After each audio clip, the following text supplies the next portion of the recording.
Welcome to Xi Jinping briefing.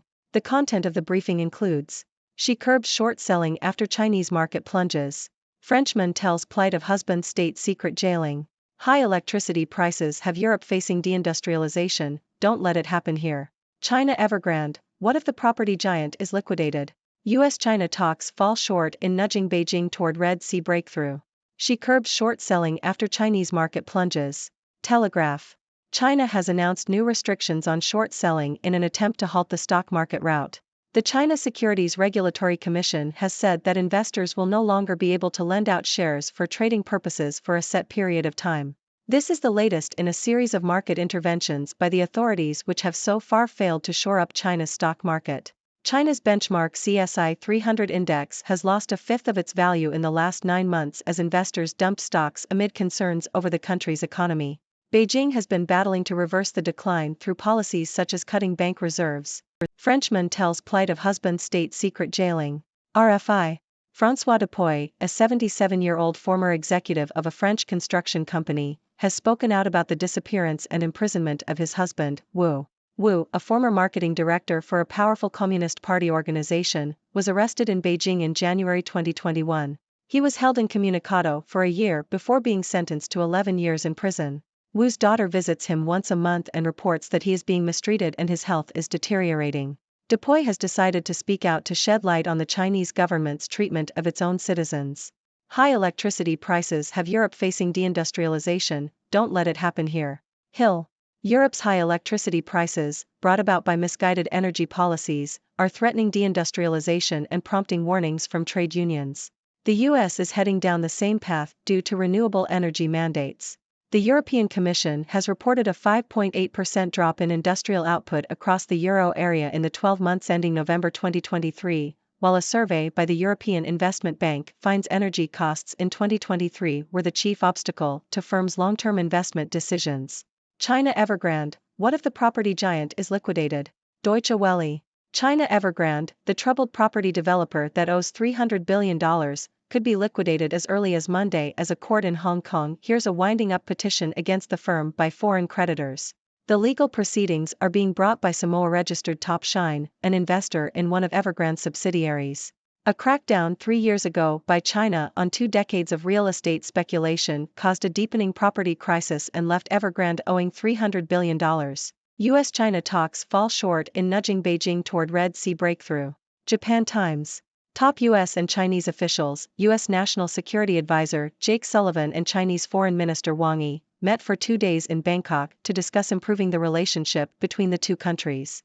The talks focused on reopening lines of communication and working together on common interests. However, the US failed to get China to do more to pressure Iran to halt Houthi attacks on commercial ships in the Red Sea.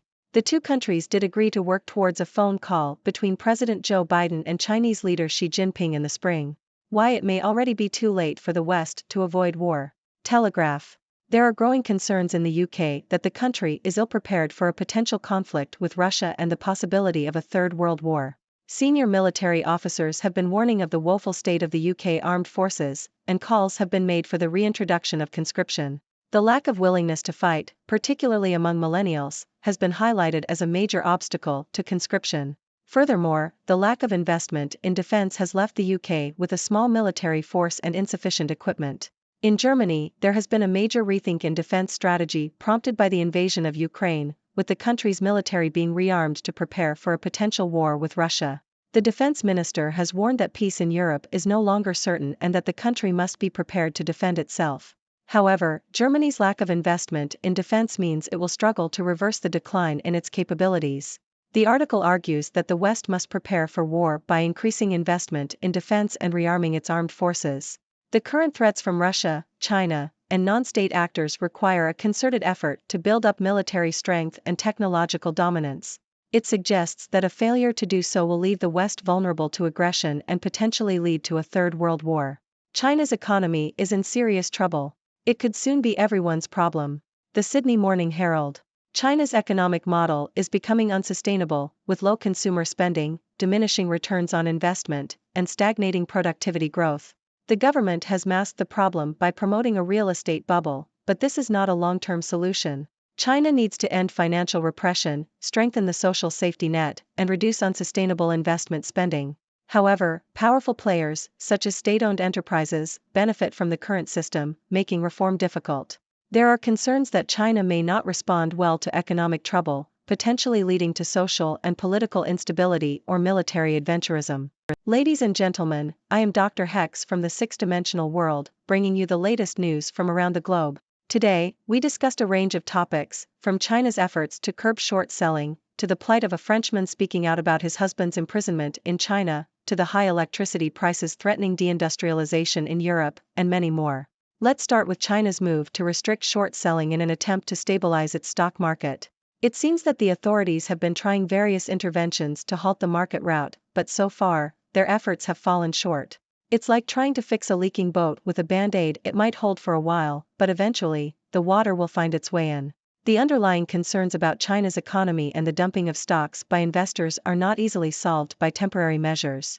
It will be interesting to see how the market responds to this latest restriction. Moving on to a more personal story, the Frenchman who bravely spoke out about his husband's imprisonment in China. This sheds light on the treatment of Chinese citizens by their own government. It's a stark reminder that human rights issues are not just abstract concepts, but have real-life consequences for individuals and their loved ones. It takes courage to speak out against injustice, and I hope that François Dupuis's story will contribute to a greater understanding of the challenges faced by those living under oppressive regimes. Now, let's talk about the high electricity prices in Europe and the warning signs of deindustrialization. It seems that misguided energy policies are causing havoc, and the US is heading down the same path. It's like a never-ending cycle of bad decisions. First, the policies drive up electricity prices, which then lead to a drop in industrial output, and ultimately, hinder long-term investment decisions. It's a lesson in the importance of thinking through the consequences of policy choices, especially when it comes to such critical sectors as energy. Next, we have the ongoing saga of China Evergrande, the troubled property developer on the brink of liquidation. With a debt of $300 billion, this could have far-reaching implications not only for China but also for the global economy. It's like a game of Jenga, where pulling out one piece could cause the whole tower to collapse. The real estate crisis in China has been going on for years, and this could be a tipping point. We'll have to keep a close eye on the developments and see how it plays out. Moving on to the US-China talks, it seems that the discussions have fallen short of achieving a breakthrough on key issues. While both sides expressed a desire to improve the relationship, the US failed to get China to do more to pressure Iran regarding the Houthi attacks in the Red Sea. It's like trying to negotiate a peace treaty in a room full of elephants. Everyone has their own interests and priorities. Despite the challenges, the fact that the two countries agreed to work towards a phone call between their leaders is a positive step forward. Lastly, we discussed the growing concerns in the UK and Germany about their preparedness for a potential conflict with Russia. It's like realizing you forgot to study for the final exam. There's a sense of panic and a need to catch up quickly. The lack of investment in defense and the unwillingness of younger generations to fight pose significant challenges. It's a wake-up call for the West to prioritize defense and technological dominance. If we fail to do so, we risk leaving ourselves vulnerable to aggression and potentially plunging into a third world war. In conclusion, today's news highlights the complexities and challenges facing our world. From economic troubles in China to human rights issues, energy policies, and geopolitical tensions, there's no shortage of topics to discuss. As always, I encourage you, my dear audience, to share your thoughts and questions. What do you make of these news stories? Do you have any ideas or suggestions? Let's engage in a lively discussion and explore the issues together. Remember, knowledge and understanding are our best tools in navigating this ever-changing world. Stay curious and keep seeking the truth. Thank you for tuning in. The content above showcases the latest briefing reports and analytical synopses, thoughtfully curated by the 6Do team. These insights stem from a wide array of reputable media outlets, think tanks, government sources, and specialized experts worldwide. We encourage you to explore these sources for a comprehensive perspective. Keep in mind that while the content may not always align with the official standpoint of 6Do Brief, it's not meant to be taken as absolute directives for decision-making. Comprising seasoned media professionals, learned scholars, and accomplished scientists, the 6Do team embodies a trailblazing, fully independent media entity. To customize 6Do Brief to meet your professional needs, you have the option to subscribe to a diverse array of briefings on our website, 6dobrief.com. Regardless of your location, you can conveniently receive 6Do Brief via email.